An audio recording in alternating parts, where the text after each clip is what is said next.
اس جلسے میں شرکت کرنے کے لیے آئے ہوئے بزرگوں، نوجوان ساتھیوں اور گھروں میں بیٹھ کر سننے والی میری عزت ماں، پردہ نشین ماں اور بہنوں، انتخابات کا وقت ہے۔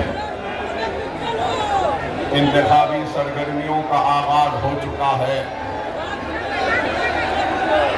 اور 20 تاریخ کے دن عوام اپنے پسند کے امیدوار کا انتخاب کرے گی اور اس کو ایوان اسمبلی میں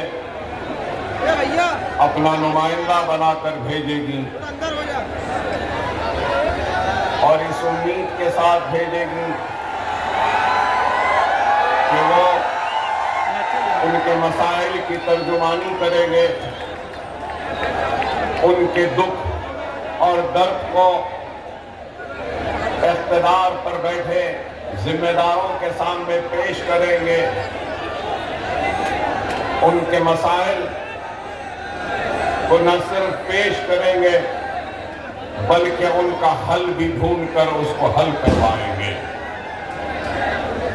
اور اسی انتخابی مہم کے سلسلے میں میں بھی آج آپ کے درمیان میں آیا ہوں، اور اگر آیا ہوں تو کوئی نفرت کی بات کرنے نہیں آیا ہوں، اگر آیا ہوں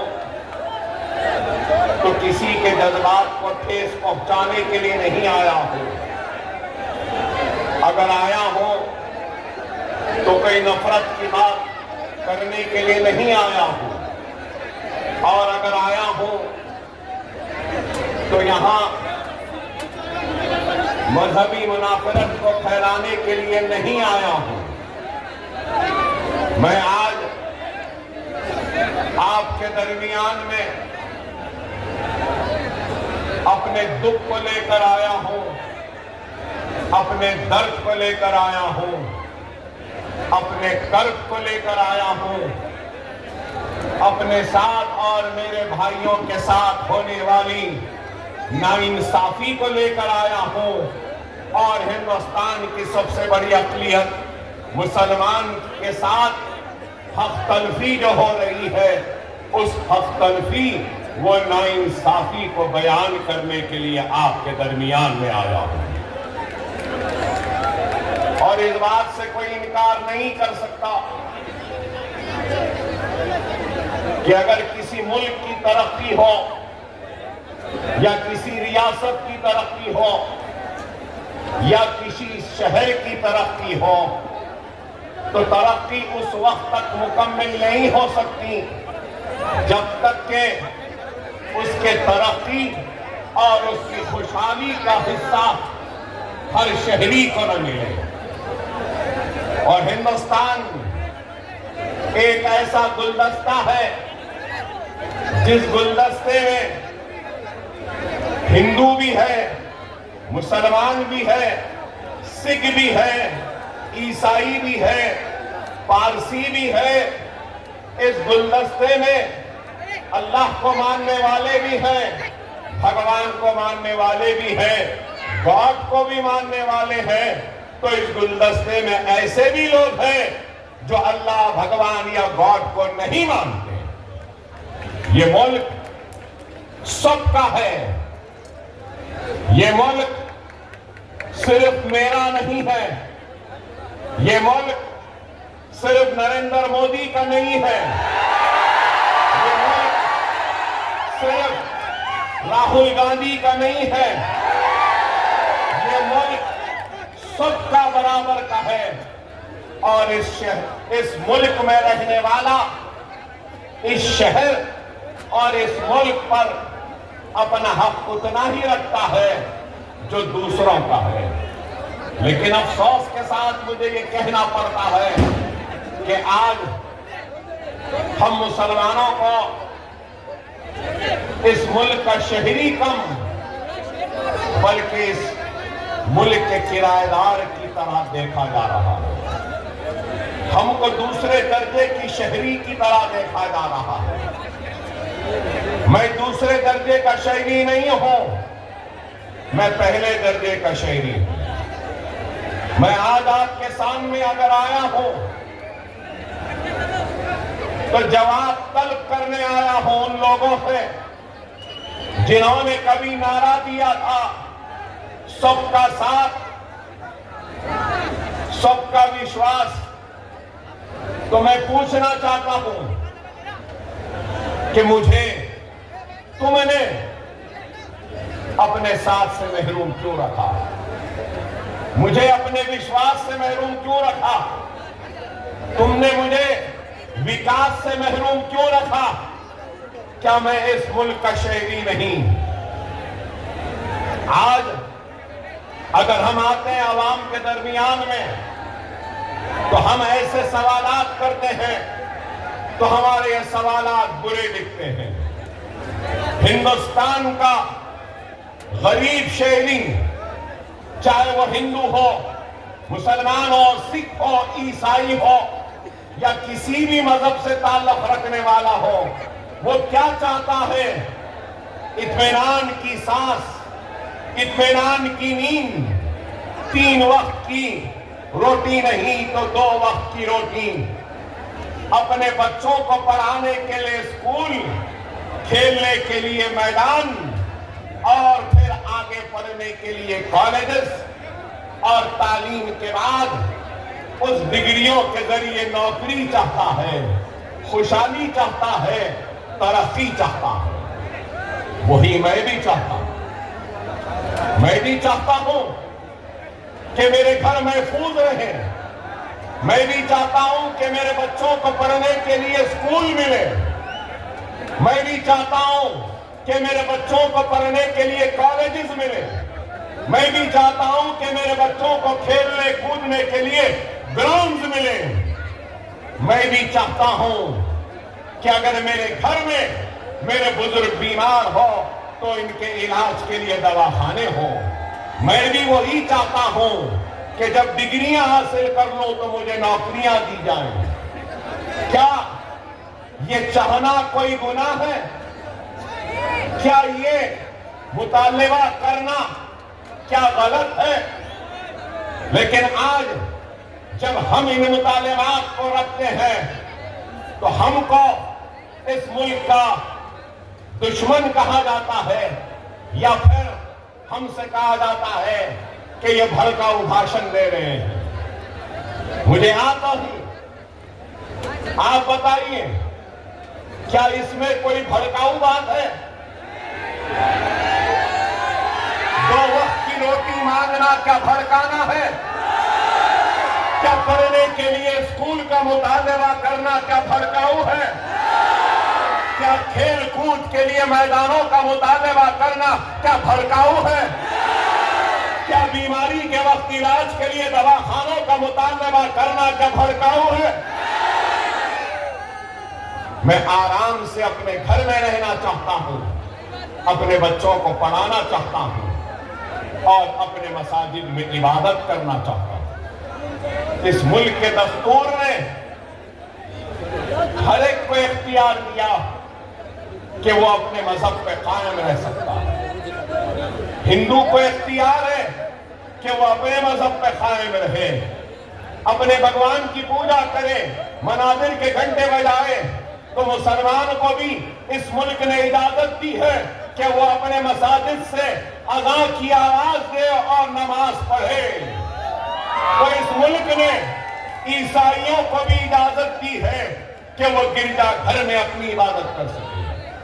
پارسیوں کو بھی عبادت دی کرنے کا حق و اختیار۔ لیکن آج یہ ملک کہاں جا رہا ہے؟ اس ملک کا سب سے بڑا مسئلہ کیا ہے آج؟ صرف مسلمان کا نہیں ہے۔ مسلمان اگر بولتا ہے تو سمجھتے ہیں کہ مسلمان کی بات کر رہا ہے۔ نہیں، میں مسلمان کی بات نہیں کر رہا ہوں، میں اس ملک کی بات کر رہا ہوں۔ اس ملک میں رہنے والے ہندو، مسلم، سکھ، عیسائی کی بات کر رہا ہوں۔ میں ہندوستانی کی بات کر رہا ہوں، میں بھارتی کی بات کر رہا ہوں، میں انڈینز کی بات کر رہا ہوں کہ سب سے بڑا مسئلہ ہے تو بے روزگاری کا ہے، دوسرا مسئلہ ہے تو مہنگائی کا ہے، تیسرا مسئلہ ہے تو اس کا ہے کہ پیٹرول ڈیزل کی قیمتیں بڑھ رہی ہیں، چوتھا مسئلہ ہے کہ ہندوستان کی بگڑتی ہوئی معیشت کا ہے، روپیے کی گرتی ہوئی قدر کا ہے، ڈالر بڑھ رہا ہے۔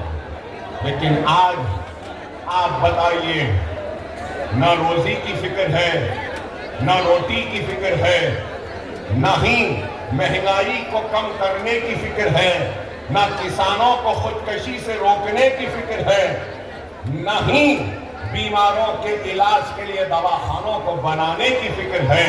اگر صرف فکر ہے تو یہی ہے کہ ملک میں ایک نفرت کو پیدا کرو، ہندو مسلمان کی دیوار کو کھڑا کر دو، اور صرف بات کی جائے تو صرف مسلمان ایسا، مسلمان ویسا، مسلمان اتنے شادی کرتا، مسلمان ایسا کرتا۔ نہیں میرے بھائی، اس ملک کا مسئلہ مسلمان نہیں ہے،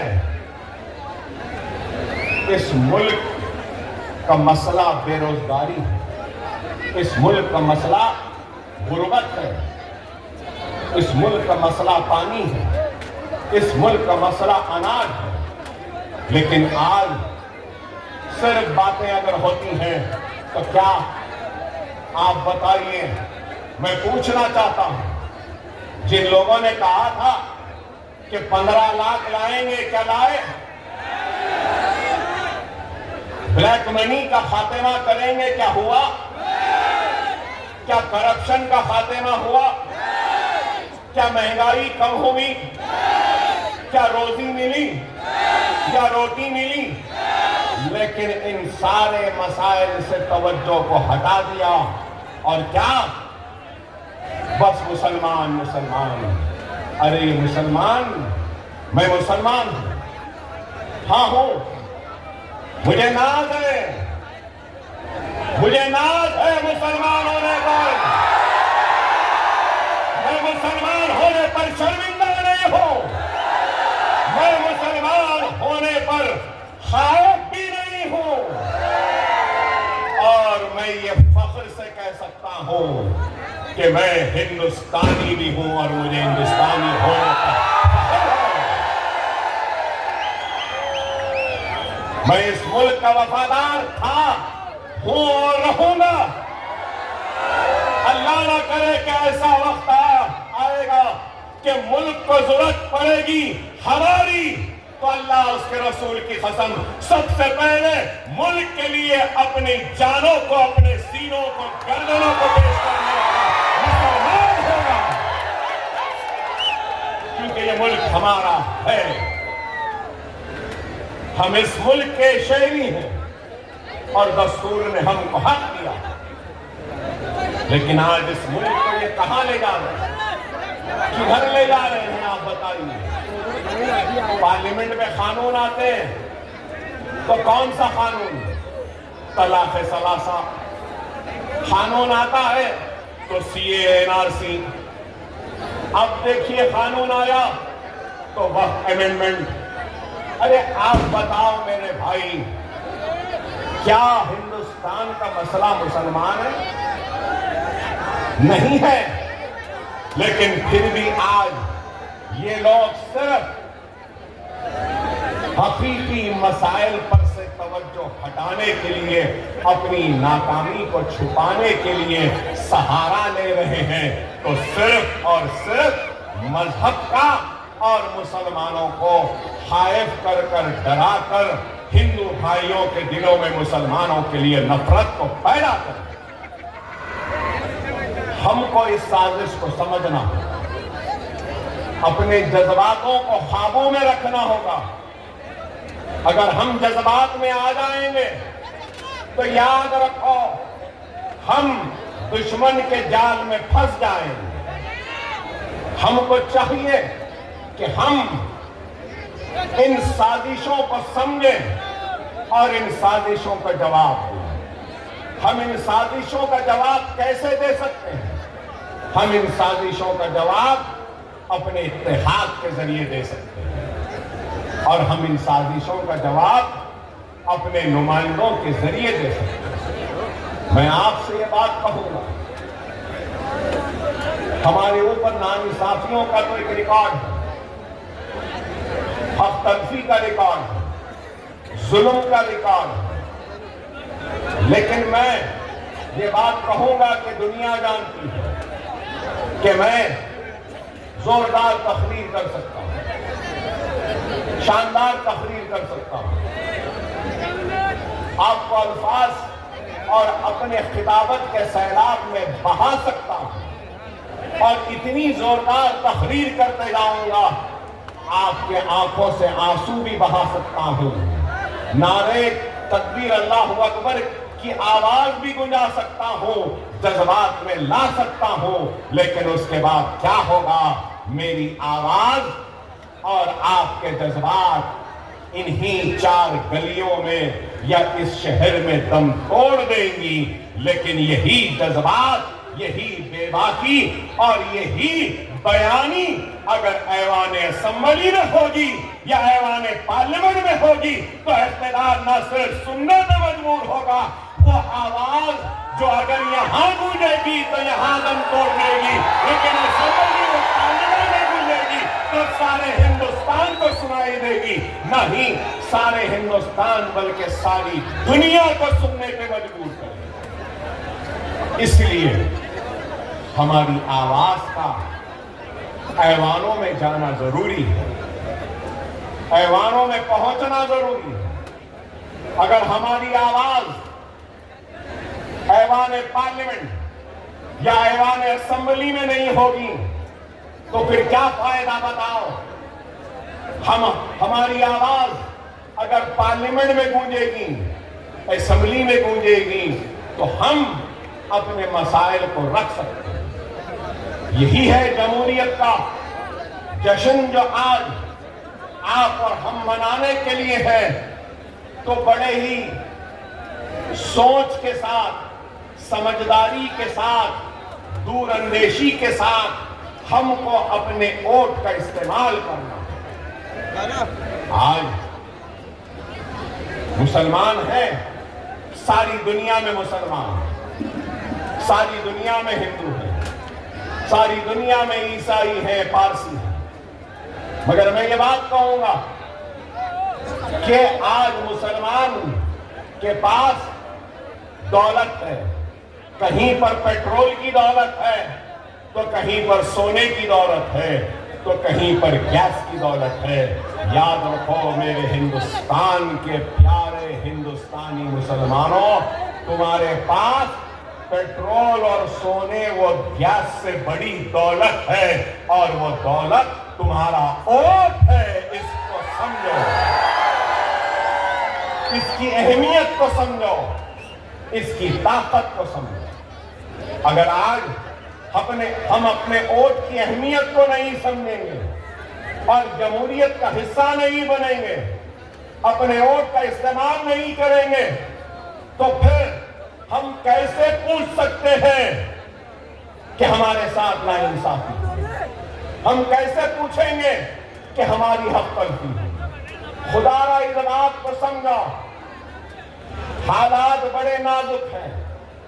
آج میں مجلس اتحاد المسلمین کے ذمہ دار کی حیثیت سے آپ کے سامنے ہوں، تو میں بتانا چاہتا ہوں مجلس اتحاد المسلمین کیا ہے۔ مجلس اتحاد المسلمین حیدرآباد، تلنگانہ و آندھرا کے مسلمانوں کے دلوں کو فتح کرنے میں کامیاب ہوئی تو کیوں ہوئی؟ کیا صرف جذباتی تحریک سے ہوئی یا صرف نعروں سے ہوئی؟ نہیں میرے بھائی، 70 برس کی جہد مسلسل کا نتیجہ ہے کہ آج ہم نے حکومتوں کو مجبور کیا ہمارے مسائل کو نہ صرف سننے کے لیے بلکہ ان کو حل کرنے کے لیے۔ آج آپ خود غور کرو کہ آج میں نے کہا آپ سے کہ ایک غریب کیا چاہتا ہے، ایک انسان کیا چاہتا ہے؟ اسکول، گراؤنڈ، کھیلنے کے لیے کالجز. ارے آج الحمدللہ مجلس اتحاد المسلمین کا خود کا اپنا میڈیکل کالج ہے، مجلس کا خود کا اپنا انجینئرنگ کالج ہے، مجلس کا خود کا اپنا MBA کالج ہے، مجلس کا خود کا اپنا MCA کالج ہے، مجلس کا خود کا اپنا فارمیسی کالج ہے، مجلس کا خود کا اپنا آرکیٹیکچر کالج ہے، مجلس کا خود کا اپنا نرسنگ کالج ہے، مجلس کا خود کا اپنا 1-2,000 بستر کا دواخانہ ہے، مجلس کا خود کا اپنا 1,500 بستر کا دواخانہ ہے، مجلس کا خود کے اپنے اسکول ہیں، مجلس کے خود کے اپنے بینک. آپ بتاؤ یہ کام کیسے ہوا؟ کیسے ہوا بتاؤ؟ آپ بولیں گے کہ مجلس صرف جذباتی باتیں کرتی ہے. نہیں، ہم نے کام کیا. اور میں کہنا چاہتا ہوں کہ ہندوستان کا ون آف دا بیسٹ نہیں تو کم از کم اچھے کیمپسز میں اگر کوئی ہے تو وہ ہمارا مجلس کا Deccan college of medical sciences کا کیمپس ہے. کہ اتنا ہے. اور آپ کو یہ بھی بتاتا چلو کہ ہمارے دواخانوں میں جنرل وارڈ فری ہے، ہمارے دواخانوں میں نارمل ڈیلیوری فری ہے، ہمارے دواخانوں میں LACS مطلب کہ اگر آپریشن سے بچہ ہوتا ہے تو صرف 6,000 روپیے میں ہوتا ہے، ہمارے پاس ڈائلسس 500 روپیے میں ہوتا ہے، ہمارے پاس CT اسکین 500 روپیے میں ہوتا ہے. اور میں اپنی ذات سے خود اپنی ذات سے لوگ حیرت کریں گے کہ ہندوستان میں کوئی لیڈر نہیں ہوگا. میں خود 10 اسکول چلاتا ہوں جہاں پر 25,000 بچوں کو مفت تعلیم دی جاتی ہے. نہ صرف یہ، میرے اسکول میں 10th کی فری کوچنگ، PUC انٹرمیڈیٹ کی فری کوچنگ، نیٹ کی فری کوچنگ، ناٹا کی فری کوچنگ، لا سیٹ کی فری کوچنگ، انجینئرنگ کی فری کوچنگ. آپ کو سن کے حیرت ہوگی کہ 40,000 بچوں کو مفت تعلیم کا انتظام آج حیدرآباد میں اکبر الدین اویسی کروا رہا ہے. نہ صرف یہ، اب تک شہر حیدرآباد کے 2.5 لاکھ خواتین کو ہم نے ووکیشنل کی ٹریننگ دی. اگربتی بنانا، موم بتی بنانا، ٹوکرے بنانا، اسپوکن انگلش، کمپیوٹر کے classes, mehndi designing, beauty classes, fashion technology. ارے آپ بتاؤ 2.5 لاکھ. نہ صرف یہ بلکہ وہ نوجوان جو معاشی پریشانی کی وجہ سے اپنے تعلیم کو ترک کرتا ہے، اس کو ہم اوپن اسکول کے ذریعے 10th لکھاتے ہیں، اوپن اسکول کے ذریعے 12th لکھاتے ہیں، اور اوپن یونیورسٹی کے ذریعے ہم اس کو گریجویٹ بھی بناتے ہیں اور اس کو ماسٹر میں لے کرنا. کیا یہ کام نہیں؟ ارے یہ کام ہے. آپ بولیں گے کہ اکبر صاحب آپ نے تو یہ کام کیا، اور پھر ریاست میں کیسا کام؟ آج میں مجلس اتحاد المسلمین کا فلور لیڈر آپ کی توجہ چاہتا ہوں یہاں بیٹھے لوگوں سے. میں جب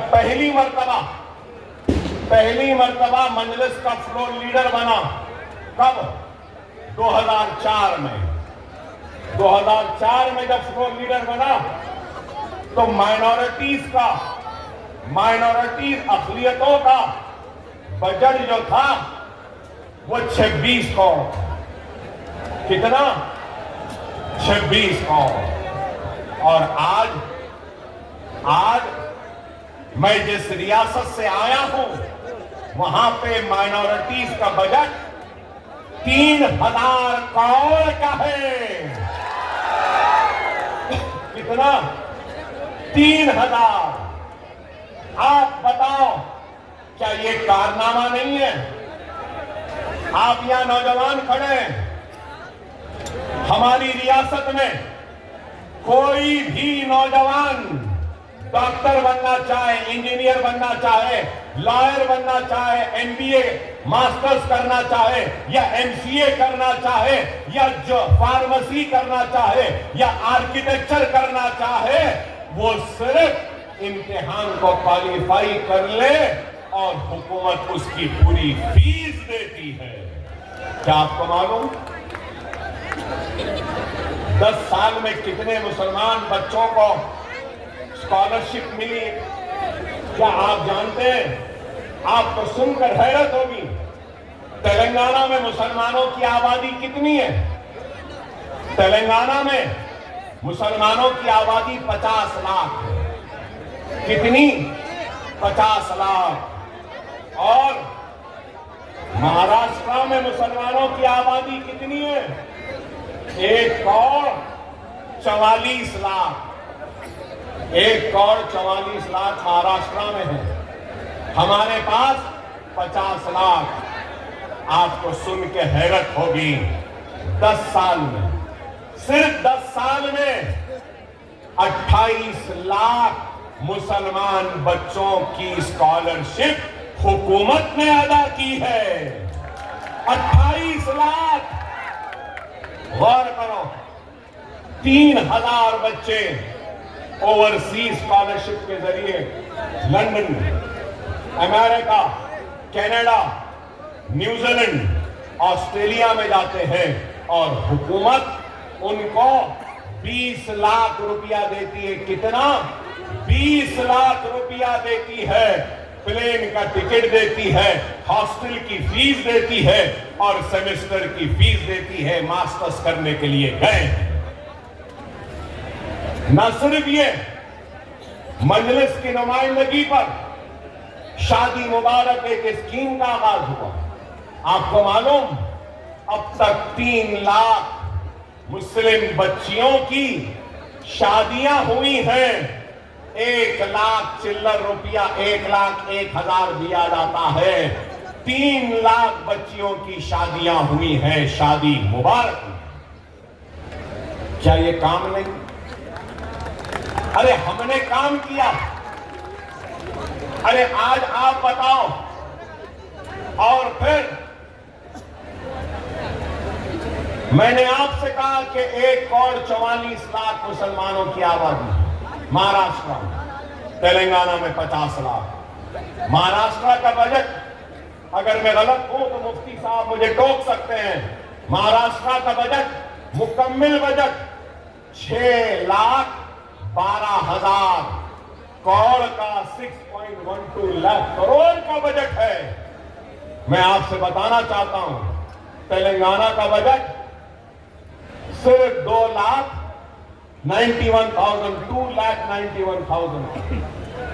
اور پھر مائنورٹی ویلفیئر کا بجٹ مہاراشٹر میں کتنا ہے؟